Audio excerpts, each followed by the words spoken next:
This channel does not promote any violent, harmful, or illegal activities. All content provided by this channel is meant for an educational purpose only. নজর রাখবো এই মুহূর্তে বীরভূমের দিকে। সেখানে অনুব্রত মণ্ডল তিনি একটা অদ্ভুত দাবি করছেন। তিনি বলছেন আমাদের এখানে কোনো রোহিঙ্গা বাংলাদেশি নেই। এসআইআর আবহে এমনই অদ্ভুত দাবি করছেন অনুব্রত মণ্ডল। বীরভূম জেলা তৃণমূলের কোর কমিটির আহ্বায়কের হুঙ্কার, কোনোভাবে মানা হবে না বিজেপির কথা।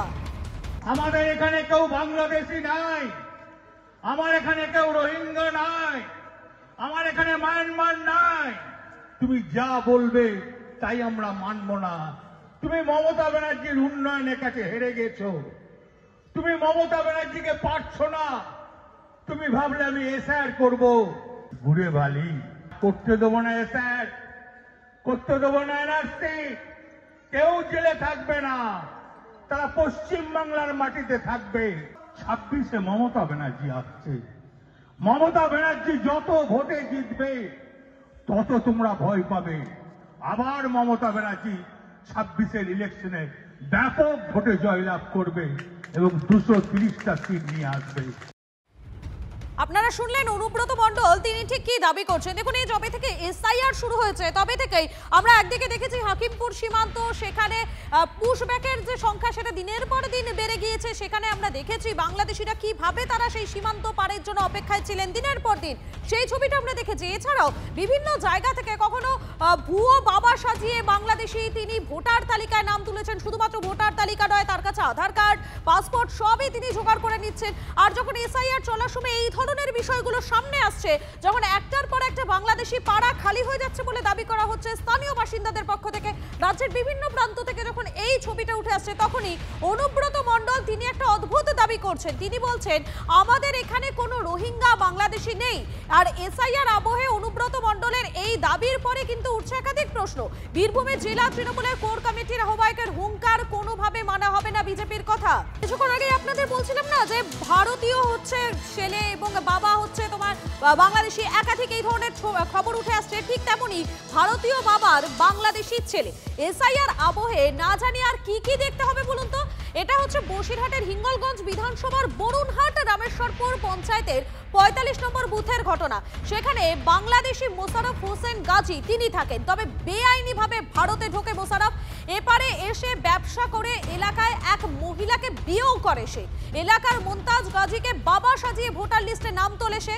এবং অনুপ্রবেশকারী বাংলাদেশির কাছে রয়েছে এই দেশের ভোটার কার্ড, আধার কার্ড, পাসপোর্ট, ব্যাংক অ্যাকাউন্টও খুলেছে বাংলাদেশি। যদিও মোশাররফের স্ত্রীর দাবি মুমতাজ গাজী তার শ্বশুর, তবে 2002 তালিকায় নাম নেই মোশাররফ হোসেন গাজী। সব মিথ্যে কথা, ভুয়া কথা। মোশাররফ মামার বাড়ি আধার কার্ড, ভোটার কার্ড কে এই যে তৈরি করেছে আধার কার্ড, ভোটার কার্ড, তাই বাবার পরিচয় দিয়ে করবে না? বাবা সে নিজস্ব বাবা, তো বাবার পরিচয় দিয়ে তো করবে। মানে আমার শ্বশুর, হ্যাঁ আমরা ভালোবাসা করে বিয়ে করলাম, মেনে নেয়নি। আমি গরিব লোকের মেয়ে ছিলাম তাই। আচ্ছা ঠিক আছে, এই তো আমি তো গরিব লোকের মেয়ে ছিলাম, আর ওরা তো বুড়ের বড় লোক। আপনার স্বামীর বিরুদ্ধে অভিযোগ যে উনি বাংলাদেশি, কি বলবেন? বাংলাদেশি না, ও ইন্ডিয়ান, হ্যাঁ ভারতের। মোস্তফা গাজী আপনাদের কি হয়? মুমতাজ গাজী। হ্যাঁ, মুমতাজ গাজী কি হয়? আমার শ্বশুর। আর এই মোশাররফ হোসেন গাজী কেউ হয় আপনাদের? আমাদের কিচ্ছু হয় না। হ্যাঁ, আমাদের কিচ্ছু হয় না। আপনাদের কিছু হয় না, তাই তো? ও, তাহলে এই যে মোশাররফ হোসেন গাজী মুমতাজ গাজীকে শ্বশুর এই বাবা বানিয়ে ভোটার কার্ড বের করেছে, এই সম্বন্ধে আপনারা কিছু জানতেন? আমার কিচ্ছু জানি না, আমার শ্বশুর করেছে। জানেন না, তাই তো? আমি প্রথমত আমার যেটা করণীয় ছিল, আমার ফর্মটা তাদের দেয়া, তাদের কাছ থেকে ফিল আপ করে নিয়ে আমাকে জমা করা। তো আমি সেহেতু উনি অনলাইন করেছেন, আর আমার কাছে একটা অপশান আছে সেটাকে ওকে করা। তো আমি ওনার কাগজপত্র দেখে আমি যেটা দেখেছি যে ওনার নাম আছেন এবং ওনার ভোটার কার্ড, আধার কার্ড সব আছেন। যতটুকু আমার দেখার দায়িত্ব আর কি, আমি তো তার বাইরে কিছু করতে পারি না। আমি দেখেছি যে সব ঠিক পেয়েছি আর কি, সেহেতু আমি ফর্মটা জমা নিয়েছি আর। এরা বাংলাদেশ থেকে এসে এখানকার তৃণমূল লিডারদের আশ্রয়ে থেকে তাদের প্রত্যক্ষ মদতে জালি কাগজ করেছে, voter I card, Aadhaar card করে ভোটার লিস্টে নাম তুলেছে। এরাই তৃণমূলের হয়ে বুথে বুথে সন্ত্রাস করে, এরাই ফর্জি ভোট দিয়ে তৃণমূলকে জেতায়। এসআইআর আবহে সব ধরা পড়ে যাচ্ছে। এখন তৃণমূল নেতারা বলছে বিএসএফ কোথায় ছিল। ভোটার লিস্টে কাদের নাম থাকবে কি না থাকবে সেটা নির্বাচন কমিশন ঠিক করবে, যাচাই করে। যেটা ভারতীয় সংবিধানে যেটা নিয়ম আছে ভোটার হওয়ার জন্য যে বিধিনিষেধ, সেই মাফিক হবে। এটা নির্বাচন কমিশনই ঠিক করবে, এটা তো আমাদের কথায় হবে না। আর এই মুহূর্তে যে খবরে নজর থাকবে, হুমায়ুনের প্রস্তাবিত বাবরি মসজিদের জন্য দানের পাহাড়।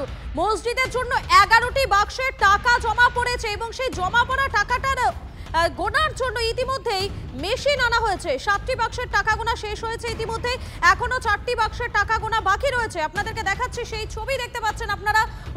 হুমায়ুন কবির তিনি নিজে এই ভিডিও পোস্ট করেছিলেন এবং হুমায়ুনের প্রস্তাবিত এই বাবরি মসজিদের জন্য দানের পাহাড়। মসজিদের 11টি বাক্সের টাকা জমা পড়েছে, তার মধ্যে 7টি বাক্সে টাকা গোনা হয়েছে। 7টি বাক্সের টাকার পরিমাণ এখনো পর্যন্ত 37 লক্ষ টাকা। আর এখনো পর্যন্ত 4টি বাক্সের টাকা গোনা বাকি রয়েছে। গতকাল টাকা গুনতে আনা হয়েছিল মেশিন। টাকা গোনার ছবি ফেসবুক লাইভে দেখান ভরতপুরের বিধায়ক। শুধুমাত্র কিউআর কোড স্ক্যান করে জমা পড়েছে প্রায় 93 লক্ষ টাকা, এমনটাই দাবি করছেন হুমায়ুন কবির।